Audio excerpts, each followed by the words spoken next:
Hi guys, it's Barbie. Thanks for coming to my YouTube channel or watching the link off Facebook.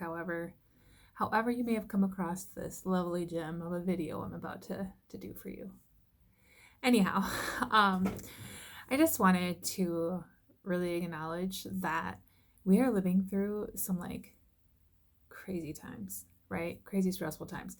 Like, of all the things in the world for people to panic and buy in tremendously large amounts, toilet paper. And then I'm out shopping with an anonymous person who shall remain anonymous, and they're like, because there's toilet paper at the store right now, we should get toilet paper.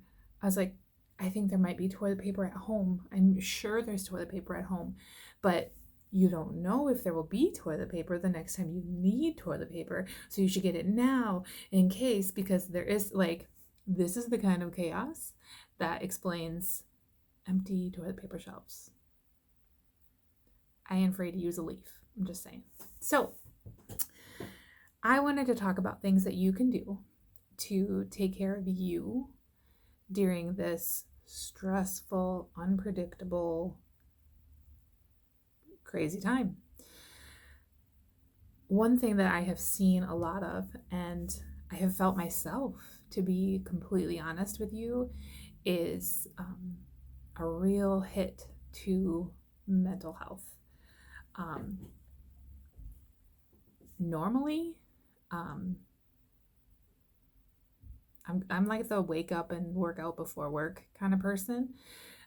So freak category of like energy and accomplishment and all that jazz.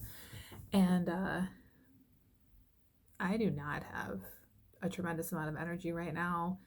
I'm working. I don't know if you noticed my office behind me, but I would really like to be at home in my pajamas on the couch, quarantining myself safer at home. I would love to be safer at home.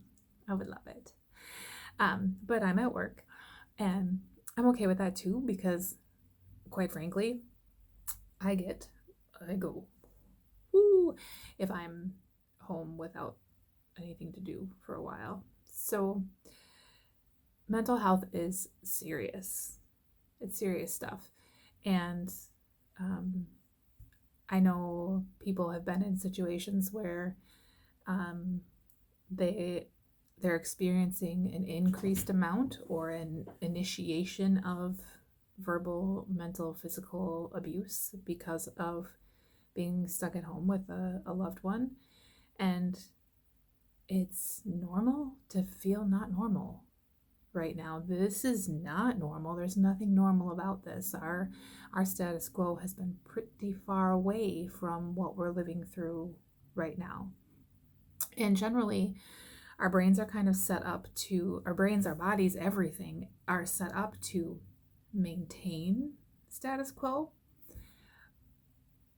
And there ain't nothing about right now that's status quo.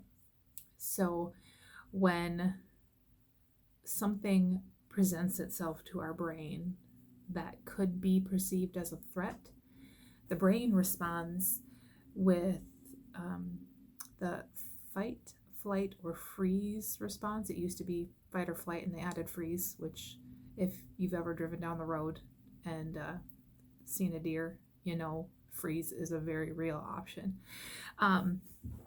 But it's important to know that you're probably at some points throughout your day feeling like fight. I'm not worried about Corona. This is ridiculous. You deck the lady over the last roll of package of toilet paper at Walmart, whatever, right? You might get kind of angry and irritable. You may have less appetite. You may not be able to sleep, not be able to focus. You're cranky pants and you're arguing with the loved ones who are stuck with you until we're not necessarily safer at home. I don't want to say you're not safe, you know what I mean, until some of this starts to loosen up a little bit. You may also feel flight. I think that could present itself very much as withdrawal. I don't want to talk to anybody. I don't want to see anybody. I'm just going to escape away into my Netflix or Facebook or whatever.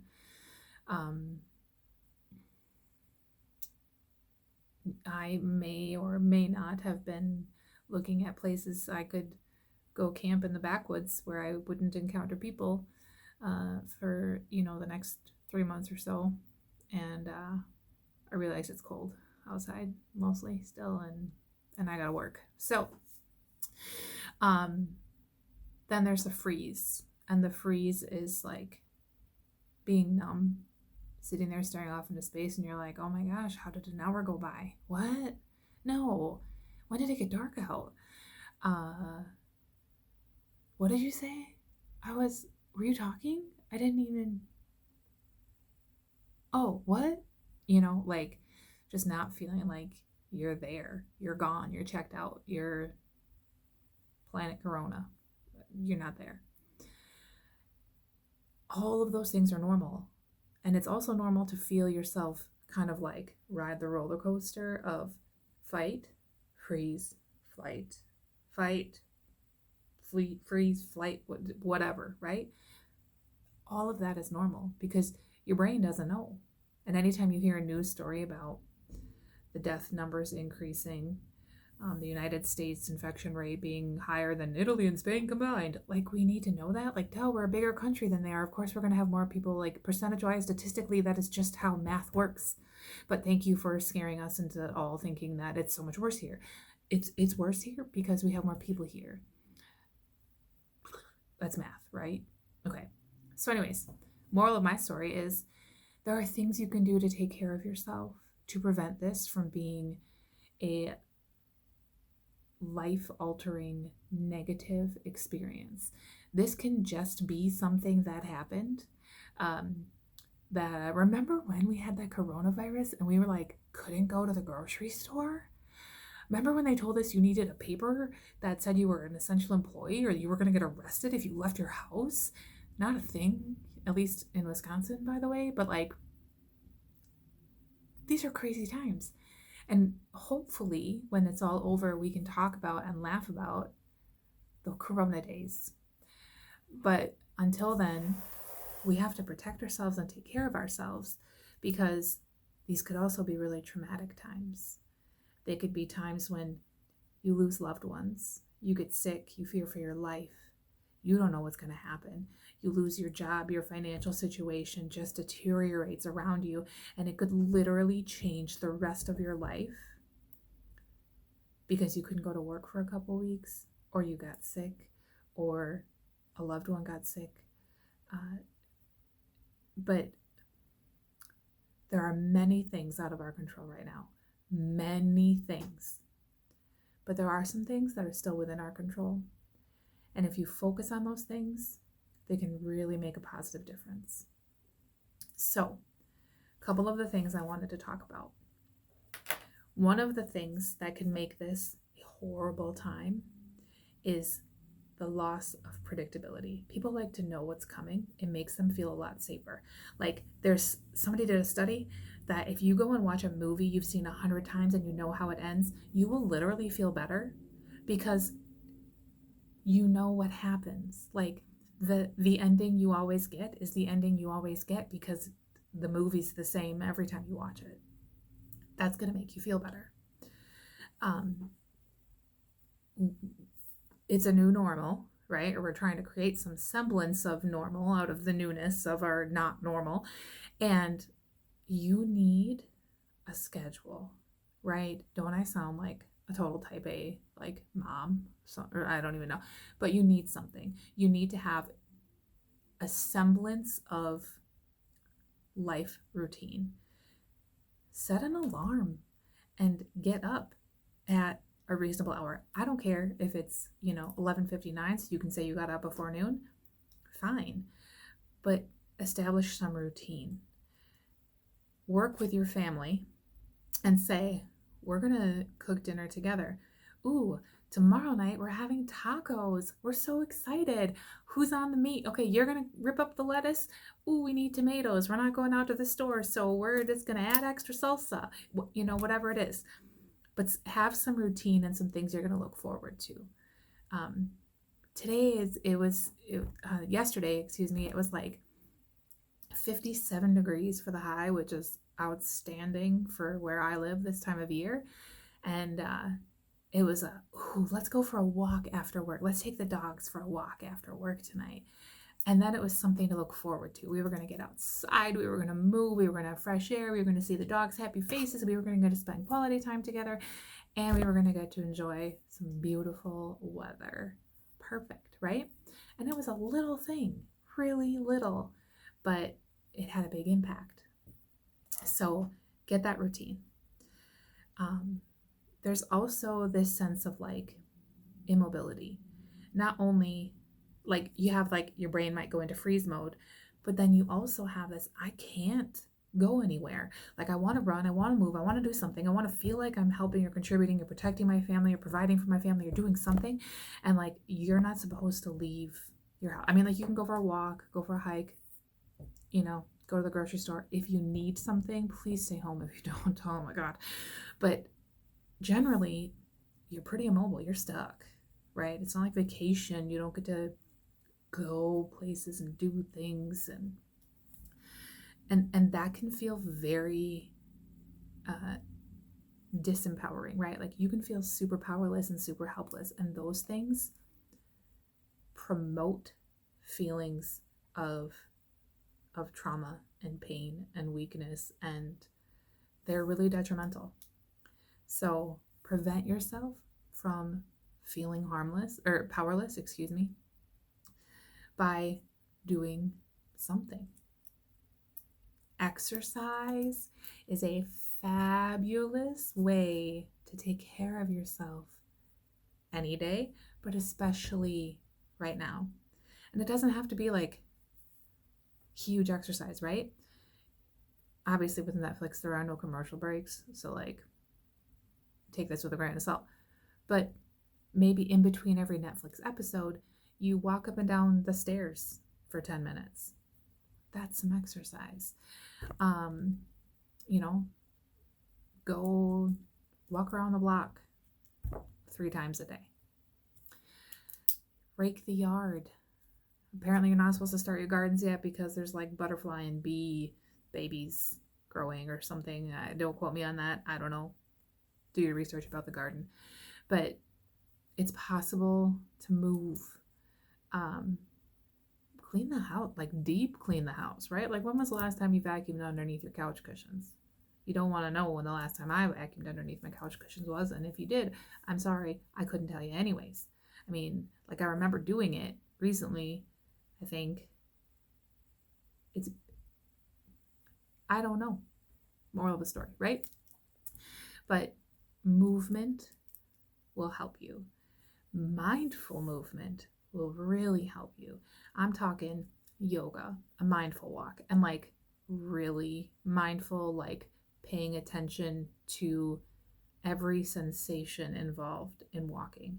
The first time I did a mindful walk, I was like mind blown because my body naturally shifted all my weight to one leg so I could like pick up and move my other leg. And I was like, what's happening? I'm knocking myself over. And I was like, my body was doing all these things. I didn't even realize that was part of walking. But when I started paying attention, all of a sudden my mind and my body are together. And then you can notice a lot more about how you're doing if you can pay attention with your mind to your body. Like, I don't really have an appetite, but I'm really just, I'm anxious about all this. I mean, I don't know when I'm going back to work, and I don't want to get behind on the mortgage and I don't want the house to be foreclosed. I mean, I'm out of control of all of this, right? That's real and scary, and anxiety is an appropriate response to that. But pretending you're not anxious when you are, that's not going to help. Something else that will help is getting good sleep. Again, routine is really important here. Go to bed. Wake your ass up. Don't just do this like there are no rules and time doesn't matter and I'm gonna go to bed after I finish this whole season of whatever on Netflix and oh, it's light out already, but that's okay. It's never too late to go to bed. Like, it's not healthy. I mean, again, I don't want to sound like a mom, but like, go to bed. Go to bed. Connection is going to help you so much. Oh, but Barbie, we need to socially distance. There's this thing called technology, and on this technology there's this other thing called the internet, and with this internet there's this like Facebook messaging, and you can like face chat through Facebook Messenger. If you have iPhones, you can FaceTime. You could make a YouTube video. There are lots of software you can download like Zoom or GoToMeeting or Skype, which are all offering, some of them are offering like free services right now because of the situation that we're all dealing with. But seeing somebody's face when they talk to you has such a greater impact than just hearing their voice on the phone. Like it matters. The rhythms, the body language, seeing them cry and not having to be like, wait, what is it? Are you crying? Right? Laughter, facial expressions. Quite frankly, me and my kids for sure, we're big on facial expressions. I think they inherited it from me, and someday I'll apologize to them for that. But it's a huge piece of my communication, and without it, I'm just not as funny or cool or empathetic, or people wonder if I'm listening because I get really quiet. It's like, because I'm really listening to you. I didn't hang up on you. I'm listening, and I'm quiet when I listen. But that connection really matters. We are not meant to live alone, be isolated. Connect. Just do it. Find a way. Call old friends. What is your best friend from elementary school up to these days? Because I bet you she's bored out of her mind and would maybe love to hear from you. I mean, have you even met her kids? You could Facebook meet her kids, right? Come on. This coronavirus could really bring us together. This is an opportunity. Also, really important. Really important.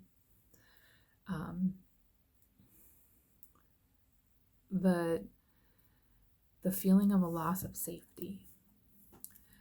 My community has the largest Hmong population in the state of Wisconsin. And unfortunately, because a politician who shall remain unnamed referred to coronavirus or COVID-19 as the Chinese virus, and there are some rather ignorant folk in town here who think everybody of Eastern Asian descent is Chinese and therefore responsible for this coronavirus. And there are like hate crimes being committed because of stupid. Like, come on. Anywho, there's a real perceived and real.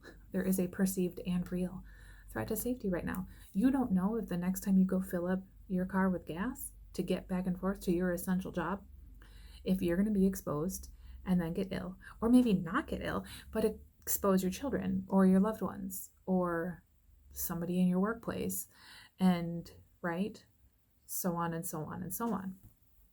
I mean, that's a real safety issue. But it's possible to try and retain some of that sense of safety, that feeling of safety. Giving the people you do live with hugs, touch, loving, kind, gentle touch. Hold a hand, give a hug. it's also try and find and maintain who you are through this time. Know that you are you and will be you no matter what happens. That,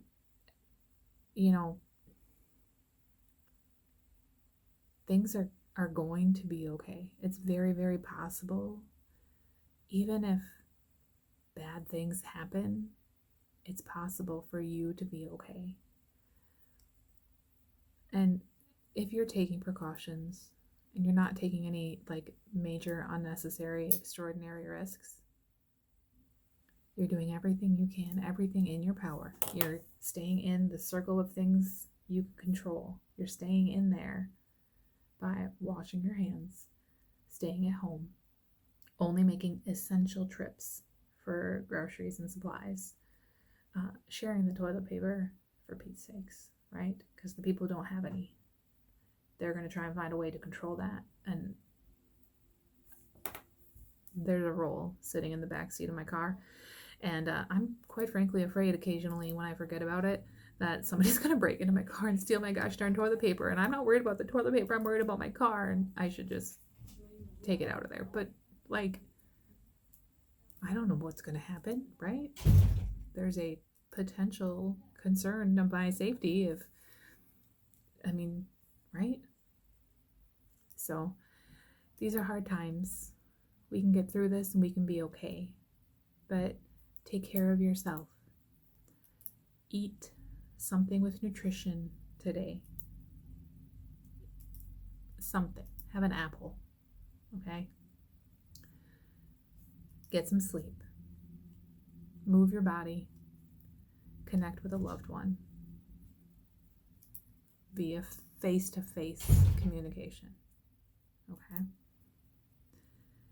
If for some reason you're really, really, really not okay, I'm talking anxiety out of control, having panic attacks, depression so bad you feel like you can't move and you're really thinking about ending it, so angry you're thinking about hurting somebody else, please call your local crisis hotline and help them help you get through this very scary time. You are worth it. You matter. The people who know and love you want you here. It might not feel like it right now, but they do. Take care of yourself.